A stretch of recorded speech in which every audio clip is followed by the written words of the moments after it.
দেখো এখানে কোষে দেখি 25 3 নম্বরের অঙ্কটা। নাম্বার 3 এটাও একটা হাইট অ্যান্ড ডিস্টেন্সের অঙ্ক। আমি পড়ছি, তারপর আমরা পড়ার পর এটাকে সলভ করার চেষ্টা করব। এখানে লেখা আছে, দেখো 150 মিটার লম্বা সুতো দিয়ে একটি মাঠ থেকে ঘুড়ি ওড়ানো হয়েছে। ঘুড়িটি যদি অনুভূমিক রেখার সঙ্গে 60 ডিগ্রি কোণ করে উঠতে থাকে, তাহলে ঘুড়িটি মাঠ থেকে কত উঁচুতে রয়েছে হিসাব করে লিখি। তাহলে একটা ঘুড়ি উড়ছে, যেটা 150 মিটার লম্বা সুতো দিয়ে উড়ানো হচ্ছে এবং অনুভূমিক রেখার সাথে ঘুড়িটা 60 ডিগ্রি কোণ করে উঠছে। প্রশ্ন করা হয়েছে মাটি থেকে কতটা উপরে ঘুড়িটা উঠছে। চলো প্রথমে আমরা এটাকে এঁকে নেওয়ার চেষ্টা করি এবং আঁকার পর এটাকে সলভ করব। দেখো আমি দেখাচ্ছি কিভাবে আমরা এটাকে আঁকবো। এইখানে ধরো, এইখানে 150 মিটার লম্বা সুতো, এই সুতোটা দিয়ে এখানে আমি লিখে রাখলাম 150 মিটার। ঠিক আছে, এইখানে ঘুড়িটা উঠছে, ধরে নাও ঘুড়িটাকে এইরকম, আর এঁকে দিলাম ঘুড়িটাকে। আর এইখানে এটা হচ্ছে ভূমি, এই জায়গাটা ভূমি, ভূমির সাথে কত ডিগ্রি কোণ করছে না 60 ডিগ্রি কোণ করে উঠছে। এখন প্রশ্ন করা হয়েছে যে মাটি থেকে যে ঘুড়িটা কত মিটার উপরে উঠছে। এইও মাটি থেকে ঘুড়িটা কত মিটার উপরে উঠছে। তা আমরা চলো নাম দিয়ে দিই।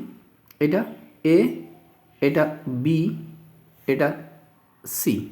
এটা ক্লাস 10-এর কোষে দেখি 25। এখানে আমি লিখে দিলাম কোষে দেখি 25, ক্লাস 10-এর 3 নম্বরের অঙ্কটা। এখানে আঁকার পর আমাদেরকে প্রশ্ন করা হয়েছে ঘুড়িটি মাটি থেকে কত উপরে উঠছে, অর্থাৎ এই যে ডিস্টেন্সটা এবিটা আমাদেরকে বের করতে হবে। তা এটা যদি অ্যাঙ্গেল হয়, এটা হচ্ছে লম্ব, এটা হচ্ছে ভূমি, এটা হচ্ছে অতি। লম্ব আর অতির মধ্যে আমরা একটা রিলেশন বার করব এবং সেই রিলেশন থেকে আমরা এবির ভ্যালুটাকে সহজেই বের করে নিতে পারবো এবং ওটাই হবে সেটা প্রশ্নের উত্তর। চলো আমরা কীভাবে বের করব দেখি।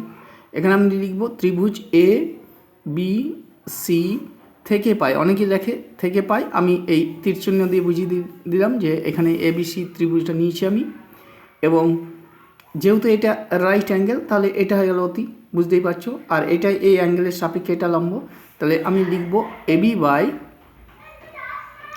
বিসি, এবিসি নয় এবি বাই এসি, কারণ যেটা প্রশ্ন করেছে আর যেটা দেওয়া আছে তার সেই দুটোর মধ্যে রিলেশনটা বার করতে হবে। এবি বাই এসি, তাহলে এবি বাই এসি লম্ব বাই অতি, এটা কত হয়ে গেল না সাইন 60 ডিগ্রি।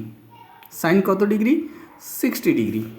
আমি লম্বটা জানি না, আমি এসিটা জানি 150 মিটার, এবং সাইন 60 ডিগ্রির ভ্যালুটাও জানি আমি √3/2। কোনাকুনি গুণ করে নেব, অর্থাৎ ক্রস মাল্টিপ্লিকেশন করে নেব। এ বি এটার সাথে 2 ইজিক্যাল টু 150 √3। এবির ভ্যালুটা কত হয়ে যাবে না এবিটা হয়ে যাবে 150 √3/2। 2 দিয়ে এটাকে কেটে দিলে হয়ে যাবে 75। তাহলে এবির ভ্যালু কত চলে এলো না 75 √3। আমি এবিটা পেয়ে গেলাম। আর এবিটাই প্রশ্ন করছে, তাহলে ঘুড়িটা মাটি থেকে কত উপরে উঠছিল না 75 √3 মিটার উপরে উঠছিল। আমরা এটা লিখে দিতে পারি। চলো এই যে এই সাইডগুলো নিয়ে কেউ অর লিখে, আবার কেউ বা লিখতে পারে। এগুলো নিয়ে আমরা বা লিখে দিই, এটা বা, এটা বা, এটাও বা লিখে দিলাম, এখানেও বা লিখে দিলাম।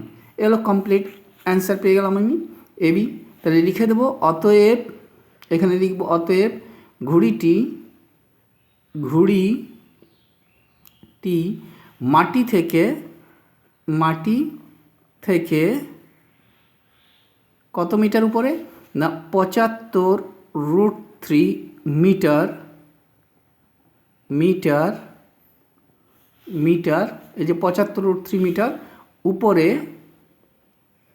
উপরে উড়ছিল। এটা গেল কমপ্লিট অ্যান্সার। এই স্টেটমেন্টটা দিতে হবে, যে আমি লাস্ট অঙ্ক করার পর এই স্টেটমেন্টটা দেবে। তাহলে বুঝতেই পারছো কীভাবে যে এটা হচ্ছে ঘুড়িটা 150 মিটার একটা সুতো দিয়ে পরে ওড়ানো হচ্ছিল 150 মিটার, আর এটা অ্যাঙ্গেলটা 60 ডিগ্রি। তাহলে এটা একটা পিকচারটা করে নিতে পেরেছি আমরা যে এই যে রাইট অ্যাঙ্গেল ট্রায়াঙ্গেল একটা বানিয়ে নিয়েছি, এটা তখন লম্ব, এটা অতি, এভাবে আমরা ক্যালকুলেশন করে এবির ভ্যালুটা বের করতে পেরেছি এবং বলতে পারছি যে ঘুড়িটা মাটি থেকে 75√3 মিটার উপরে উড়েছিল। যদি তোমাদের ভিডিওটা ভালো লেগে থাকে তাহলে বন্ধুদের মধ্যে শেয়ার করে দেবে, এবং কোনো যদি কোয়ারি থেকে থাকে তাহলে কমেন্ট সেকশনে গিয়ে কমেন্ট করবে। বেল আইকনে ক্লিক করে রাখবে, যখনই নতুন ভিডিও আমি দেব সঙ্গে সঙ্গে তোমরা সেই ভিডিওটা পেয়ে যাবে।